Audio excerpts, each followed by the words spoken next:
All right, what's going on? Tuesday, July 16th.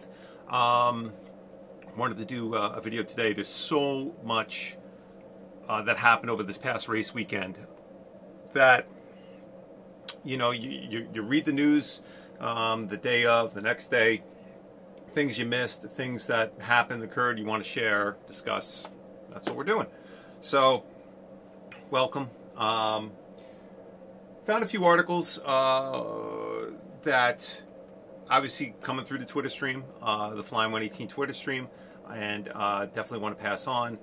There are some things just in reading would like to discuss, and it's always good to get those comments in the video and or through Twitter, and we could have a discussion about it. But let's check it out. All right. Okay.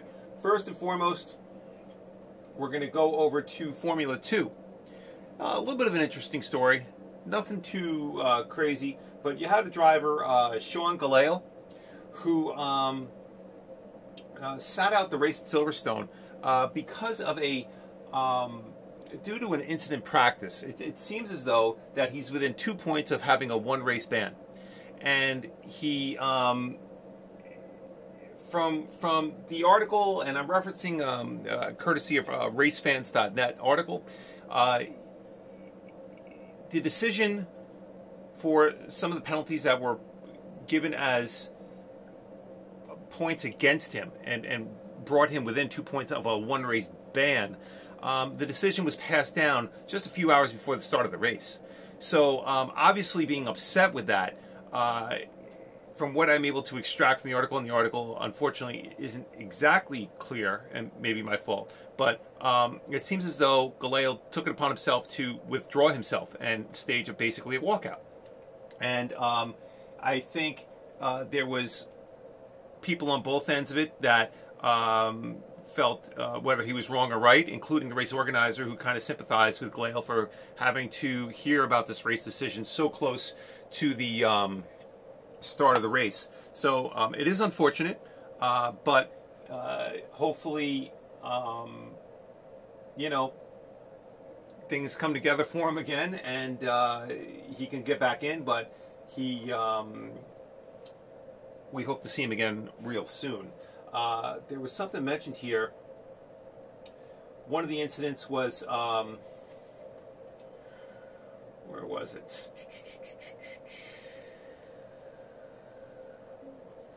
I thought I saw something. That's what we saw.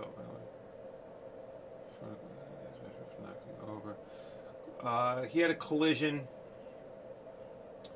with his teammate Mick Schumacher on the opening lap of the feature race in France, and was excluded from qualifying in Azerbaijan.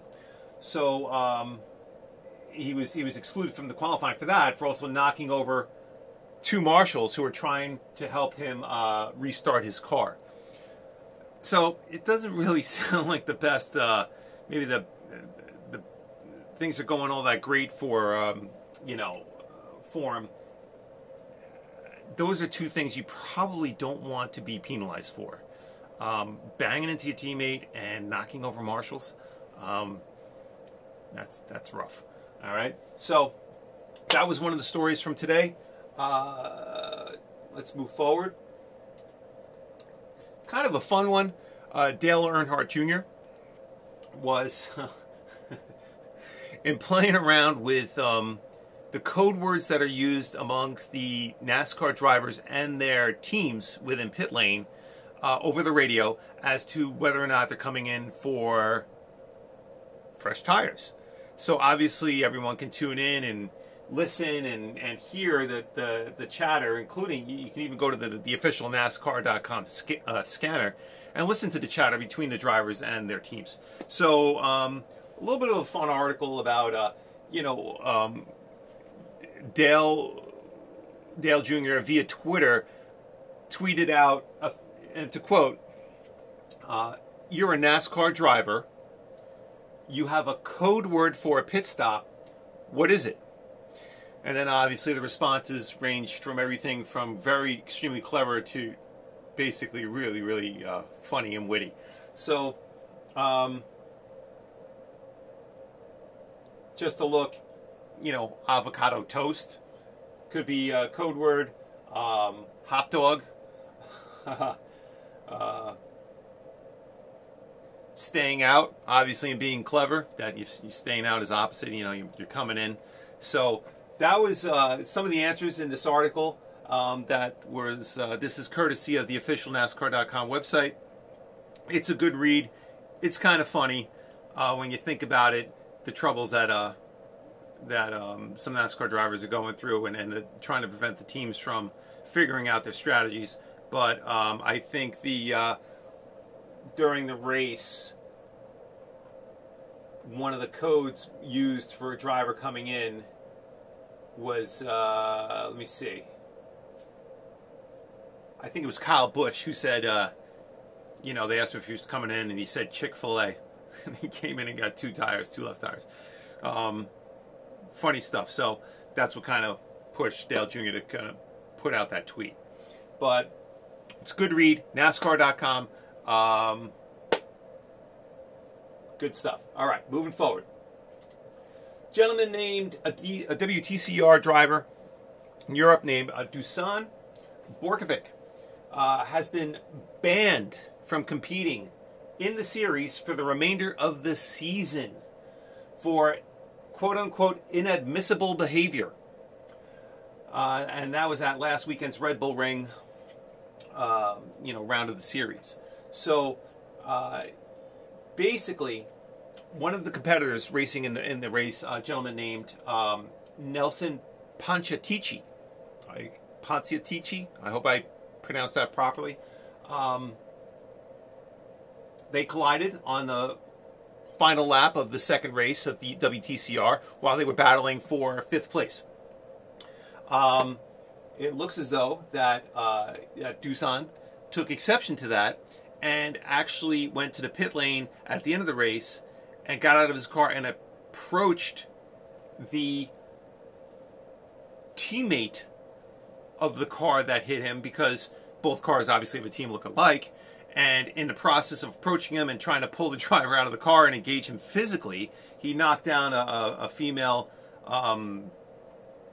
might have been a reporter or someone like a special guest in the pit lane or something, and therefore caught obviously the eye of all officials and everybody in the area, and therefore he has been banned for the remainder of the season.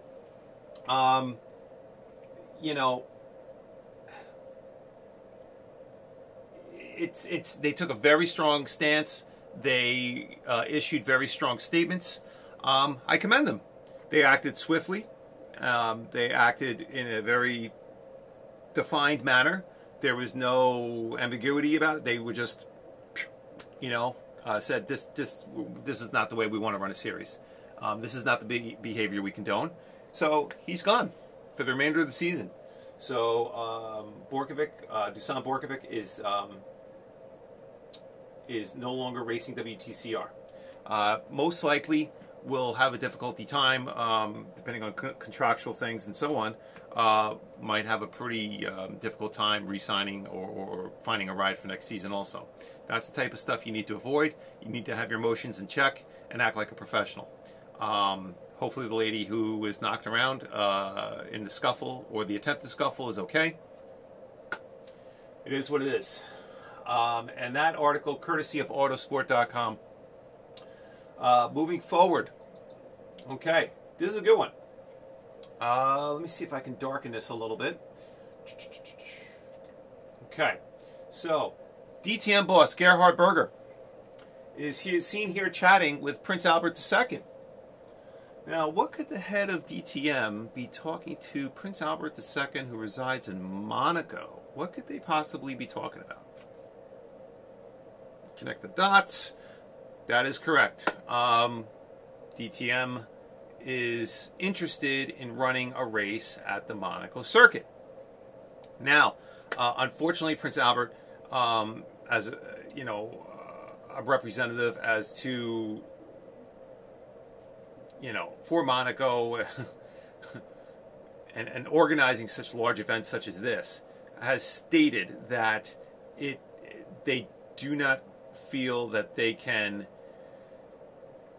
create another separate event within Monaco that would force them to create the track, break down the track, give everybody the time, and disrupt the daily lives of the people, of the residents of Monaco, for another separate standalone event.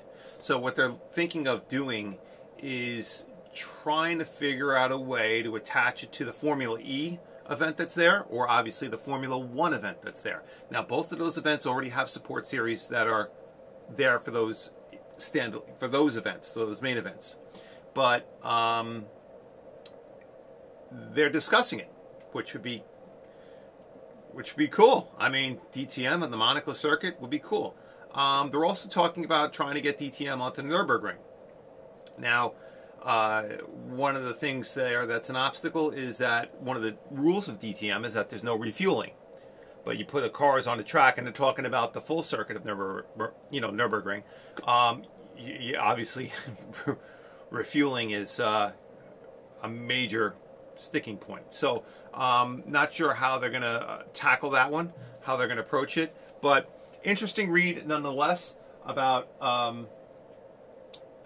Gerhard Berger exploring the different options for DTM and how to just create new, interesting venues for the sport, for the spectators, for the fans. I think it would be really, really cool to see a DTM car around the Monaco circuit. So, wish them the best. Hopefully, we'll hear more about that in the near future. But that's it. All right. So I thank you very much. That's going to wrap up some of the just basic news blips. I covered it yesterday. There were two more I was going to cover. Robert Wickens, I have obviously been speaking a lot about him, especially with him being up at the Honda IndyCar race in Toronto, where, recovering from the spinal cord injury, he piloted an Acura NSX that was specially prepped for hand controls for him to drive as part of the parade lap for that race, for the IndyCar race, which was amazing. So that was a great news piece from this weekend. Also, another blip that I also covered yesterday in the race weekend wrap-up was that 1.9 second pit stop performed by the Red Bull team during the race at Silverstone. Phenomenal. 1.9 seconds. I think that's a new world record for a Formula One pit stop.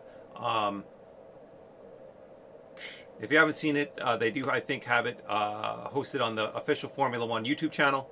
Check it out. Check out all 1.9 seconds of it. You can watch it a couple dozen times before you're done chewing on your bagel. That's it. All right. Thank you very much for joining, stopping by. Hope to see you all again soon. Stay tuned for more top tweets. Should be coming possibly later today, tomorrow, but I'll see you all again real soon. Take care. Bye-bye.